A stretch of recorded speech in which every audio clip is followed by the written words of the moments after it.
नमस्कार दोस्तों, welcome to PK classes. दोस्तों, आज मैं आपके लिए मैकेनिकल प्रॉपर्टीज के बारे में बताने वाला हूं। Mechanical properties of engineering materials क्या होती हैं, इसको बहुत ही सिंपल और आसान तरीके से आज मैं आपके लिए समझाऊंगा। ये मैकेनिकल प्रॉपर्टी हमारे material technology, material science, basic mechanical engineering, strength of material, different subject में दी हुई है, जिसके ऊपर एक दो क्वेश्चन हर बार आपके आरजीपीवी एग्जाम में पूछे जाते हैं। तो दोस्तों, यदि आपने अभी तक मेरा चैनल सब्सक्राइब नहीं किया है तो चैनल को सब्सक्राइब कर लें और वीडियो को लाइक एंड शेयर करें, जिससे आने वाले न्यू वीडियो की इंफॉर्मेशन आप तक पहुंच सके। मैकेनिकल प्रॉपर्टी में फर्स्ट आपकी है strength, second elasticity, plasticity, brittleness, ductility, toughness, hardness, creep, fatigue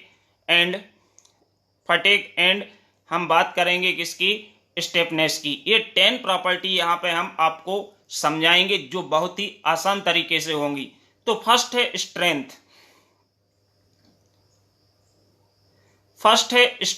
strength क्या होती है, हम स्ट्रेंथ को कैसे एक्सप्रेस करेंगे इसके बारे में जानेंगे। तो स्ट्रेंथ का मतलब होता है मजबूत।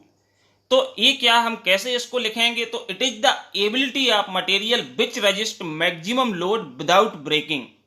The strongest material resist more and more load without failure. Means material की वह क्षमता जिसके कारण वह बिना टूटे हुए अधिक से अधिक लोड को सहन कर सकता हो, उसको हम क्या बोलते हैं, स्ट्रेंथ। और जो स्ट्रेंथ मीन्स मटेरियल मजबूत होते हैं, जो पदार्थ मजबूत होते हैं वो अधिक से अधिक बल को, अधिक से अधिक फोर्स को क्या कर सकते, झेल सकते हैं बिना टूटे हुए। तो ये हमारी क्या होती है, स्ट्रेंथ। इसको हम क्या बोलते हैं, स्ट्रेंथ। सेकंड है elasticity. It is the ability of material which deform with the application of load and back या return to original shape size after removal of load. Means जो हमारे मटेरियल होते हैं उनमें एक क्या होता है, इलास्टिसिटी होती है, एक गुण होता है, ऐसा गुण होता है जिसके कारण इलास्टिक लिमिट तक वो इलास्टिक बिहेवियर शो करते हैं। मीन्स यदि हम बल लगाएंगे तो वो डिफॉर्म हो जाएंगे, और यदि हम बल को हटा देते हैं तो वो वापस बैक हो जाएंगे, अपनी अवस्था में वापस आ जाएंगे। तो उसको हम बोलते हैं इलास्टिसिटी। तो मटेरियल्स जो होते हैं उनमें एक सर्टेन लिमिट तक इलास्टिसिटी शो होती है, वहां तक यदि हम लोड को हटाएंगे तो वापस कैपेबल होते हैं कि अपनी ओरिजिनल अवस्था में वापस बैक हो जाते हैं। लेकिन उससे ज्यादा लोड लगाते हैं तो उसमें जो डिफॉर्मेशन आता है, फिर प्लास्टिक डिफॉर्मेशन आता है, जिसको हम बोलते हैं परमानेंट डिफॉर्मेशन। तो मटेरियल की वह क्षमता जो लोड के रिस्पेक्ट में डिफॉर्म हो जाए और लोड को हटा दें तो वो वापस अपनी एक्चुअल अवस्था में बैक हो जाए, उसको हम बोलते हैं इलास्टिसिटी। ओके दोस्तों, तो इलास्टिसिटी के बाद नेक्स्ट है प्लास्टिसिटी। तो प्लास्टिसिटी में क्या है, प्लास्टिसिटी मींस इलास्टिसिटी के अपोजिट होती है। प्लास्टिसिटी में क्या होता है, जो डिफॉर्मेशन होता है वो हमारा परमानेंट डिफॉर्मेशन होता है। मींस उसमें जैसे आपका कोई राड है, उसको आपने बेंड कर दिया तो वो बेंड ही रहेगी जब तक आप उसको सीधा नहीं करेंगे, तो उसमें जो डिफॉर्मेशन होगा वो प्लास्टिक होगा। तो means the plasticity is the ability of material which deform permanently by the application of load and it cannot be back after removal of load। Means यदि कोई पदार्थ, कोई धातु इस तरह से रिएक्ट करती है बल के सापेक्ष, जब हम उसमें बल लगाते हैं कि वो मुड़ जाती है, बेंड हो जाती है, और इसके बाद हम छोड़ देते हैं तब भी वैसी ही रहती है, तो वो कहलाता है plastic deformation. Plastic deformation means इसमें जो होगा वो परमानेंट। जैसे आप स्टील के बर्तनों में देखते हो, आपकी गुंड हो गई घसड़ी, उसमें पटका पड़ जाता है, दब जाती है, तो वो वैसी रहती है जब तक हम उसको सीधा ना करें, क्योंकि उसमें जो डिफॉर्मेशन हुआ वो प्लास्टिक डिफॉर्मेशन हुआ, वो टूटी तो नहीं। ऐसे ही आपकी माइल्ड स्टील की राड होती है, यदि हम उसको ऐसा बेंड कर दें तो वो मुड़ी रहती है, कब तक, जब तक हम उसको सीधा नहीं करेंगे। तो उसमें जो डिफॉर्मेशन होता है वो प्लास्टिक डिफॉर्मेशन होता है। और प्लास्टिक डिफॉर्मेशन में हम लोड को जीरो भी कर देंगे तो भी उसके अंदर एक कैपेबिलिटी नहीं होती है कि वो अपने आप स्वयं वापस अवस्था में बैक हो सके, उसको हम क्या बोलते हैं, प्लास्टिसिटी। फोर्थ है ब्रिटलनेस मतलब धूसर मटेरियल। जैसे आपने दो प्रकार की, एक तन्य धातुएं होती हैं और एक धूसर होती हैं, तो ब्रिटलनेस का मतलब होता है धूसर। The brittle material does not show any elastic और plastic deformation by the application of load. जो हमारे ब्रिटल मटेरियल होते हैं वो क्या होते हैं, लोड को सहन करते जाएंगे, लोड को सहन करते जाएंगे, ना इलास्टिक डिफॉर्मेशन शो करेंगे ना ही प्लास्टिक डिफॉर्मेशन शो करेंगे। जब लोड बहुत ज्यादा हो जाता है तो वो सीधे टूट जाते हैं, ब्रेक हो जाते हैं। जैसे कि कास्ट आयरन, ग्लास, आपने ग्लास देखा कांच का, उसको गिराएंगे तो या तो टूट जाएगा या बच जाएगा, आप सोचोगे वो मुड़ जाएगा, बेंड हो जाएगा, तो ग्लास में ऐसा नहीं होता। ऐसे ही हमारा कास्ट आयरन होता है जो लॉन्ग डिफॉर्मेशन शो नहीं करता, माइनर सा डिफॉर्म होगा और सीधा टूट जाएगा, या तो वो लोड को सहन कर जाएगा या टूट जाएगा। तो वो हमारा क्या कहलाता है, धूसर धातुएं। हिंदी में, इंग्लिश में क्या बोलते हैं, ब्रिटलनेस, ब्रिटल मटेरियल। ओके, तो कास्ट आयरन एग्जाम्पल है किसका, ब्रिटल मटेरियल्स का। नेक्स्ट है डक्टिलिटी। डक्टिलिटी का मतलब होता है तन्नता। ऐसी धातुएं जैसे माइल्ड स्टील हो गया, गोल्ड हो गया, एल्यूमिनियम हो गया, ये सारी क्या है, तन्न धातुएं हैं, इनमें तन्नता का गुण पाया जाता है। तो इसको हम कैसे रिप्रेजेंट करेंगे, it is the property of material. यह मटेरियल का वह गुण है जो जिसके कारण इसको हम इलोगनेट कर सकते हैं। यदि हम टेंसाइल फोर्स लगाएंगे तो ये पना जाएगा, इसकी लंबाई बढ़ जाएगी लेकिन टूटेगा नहीं तुरंत। इसको हम बेंड कर सकते हैं, बेंड हो जाएगा। एंड हम पतले पतले वायर बना सकते हैं बिना टूटे हुए, on the application of tensile load. तो ये हमारी क्या होती है, ductility. It is the ability of material which can be elongate, bending and drawn thin wire without failure, बिना टूटे हुए, by the application of force. Force लगा के हम इसको इस तरह से कोई भी शेप में डिफॉर्म कर सकते हैं। टूटता नहीं है क्योंकि उसमें तन्नता का गुण होता है। आपका सोना हो गया, gold, silver, aluminium, mild steel, steel, इनकी तन्नता बहुत अच्छी होती है। क्योंकि जो हमारे रस्सी बनाए जाते हैं, वायर के रोप बनाए जाते हैं, तार के रोप जो क्रेन वगैरह में यूज होते हैं, वो हमारे किसके होते हैं, तन्न धातुओं के, क्योंकि इससे हम पतला वायर बना सकते हैं, माइल्ड स्टील, है ना। चलिए नेक्स्ट है टफनेस। तो जो टफनेस होती है, टफनेस हार्डनेस मिलती जुलती है, लेकिन यहां रिप्रेजेंट करेंगे टफनेस।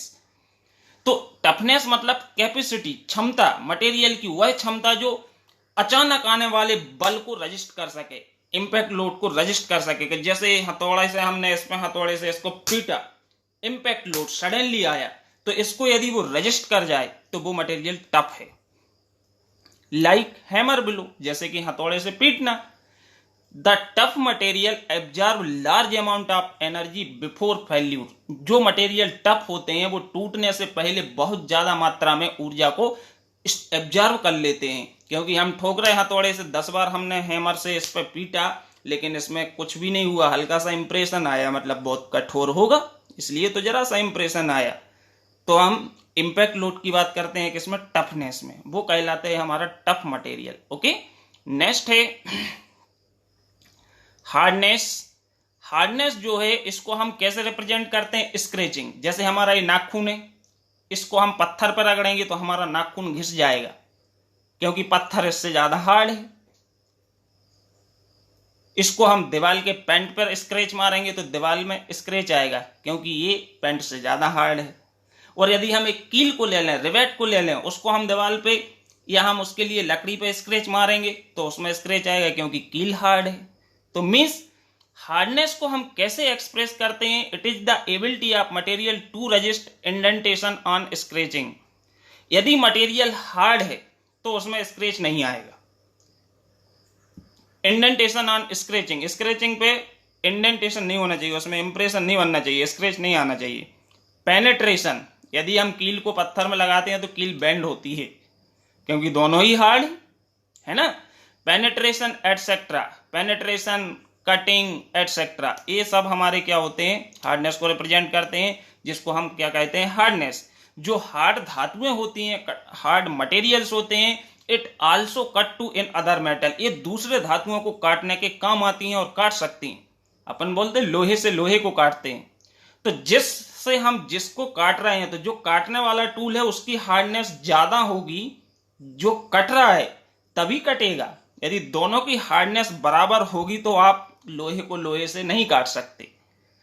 समझ गए। तो hardness it is the ability of material to resist indentation on scratching bear. Bear मतलब होता है घिसना, हमारे जूते नीचे के सोल घिस जाते हैं चलते चलते तो बियर होता है, क्योंकि जो रफ सरफेस पे चलते हैं तो बियर मतलब, तो ऐसे हमारे बियर नहीं होना चाहिए। बियर, कटिंग, पेनिट्रेशन एटसेट्रा, जिसको हम क्या बोलते हैं हार्डनेस।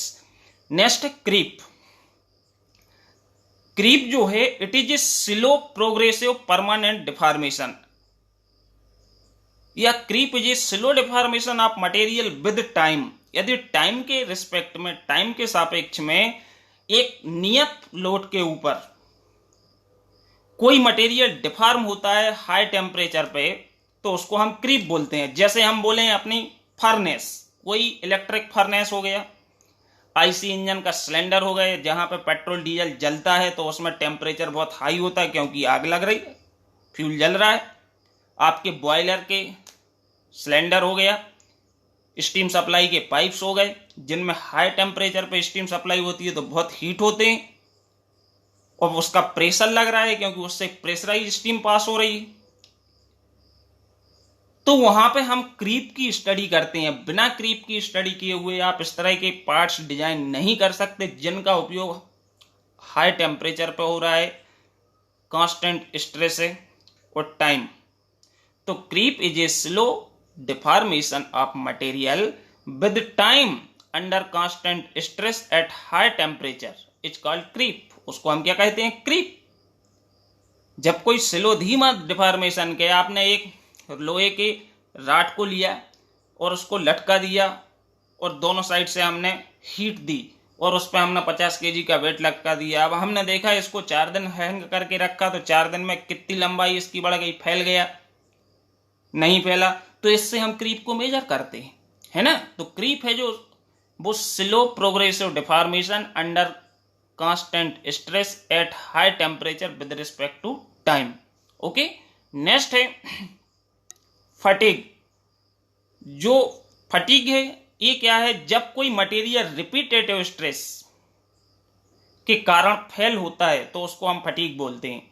जैसे when the material is fail due to cyclic loading, कहीं पर साइक्लिक लोडिंग लग रही है, लोड आ रहा है, जैसे हम ब्रिज पे से जाते हैं, बहुत सारे वाहन जाते हैं, उसमें क्रैक आ जाए तो that is fail due to cyclic loading. हमारे स्प्रिंग हैं, साकअप होते हैं, इसमें क्या होती है? Tensile compressive, tensile compressive stress है जो बदलती रहती है, फिक्स नहीं रहती है। हम गड्ढे में गिरी, कंप्रेस हो गए, फिर वापस टेंशन में आ गए, फिर कंप्रेस हो गए।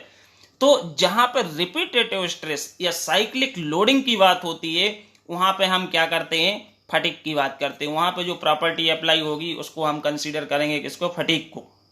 जब कोई मटेरियल टूट रहा है, फेल हो रहा है, किसके? साइक्लिक लोडिंग या फ्लैक्चुएशन, या हम बोल सकते हैं रिपीटेटिव स्ट्रेस, इनके कारण यदि कोई धातु, कोई पदार्थ, कोई मशीन का पार्ट फेल हो रहा है तो that is called fatigue. Okay, last है दोस्तों इसमें स्टीफनेस।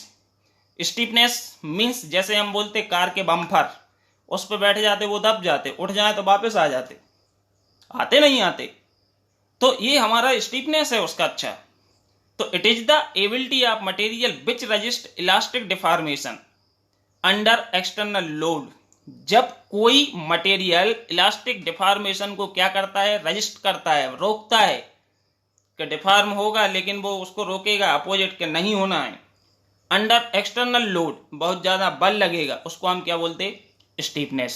तो दोस्तों ये बहुत ही इंटरेस्टिंग और मैकेनिकल प्रॉपर्टी मैकेनिकल इंजीनियर्स के लिए जानना बहुत जरूरी है, चाहे वो डिप्लोमा का स्टूडेंट हो या बीटेक का स्टूडेंट हो। तो दोस्तों इसको समझें और इस वीडियो को अच्छे से वॉच करें, तो एक बार देखने से आपको दोबारा पढ़ने की आवश्यकता नहीं होगी। तो दोस्तों यदि वीडियो पसंद आया तो लाइक करें, शेयर करें और चैनल को सब्सक्राइब करें। Thank you.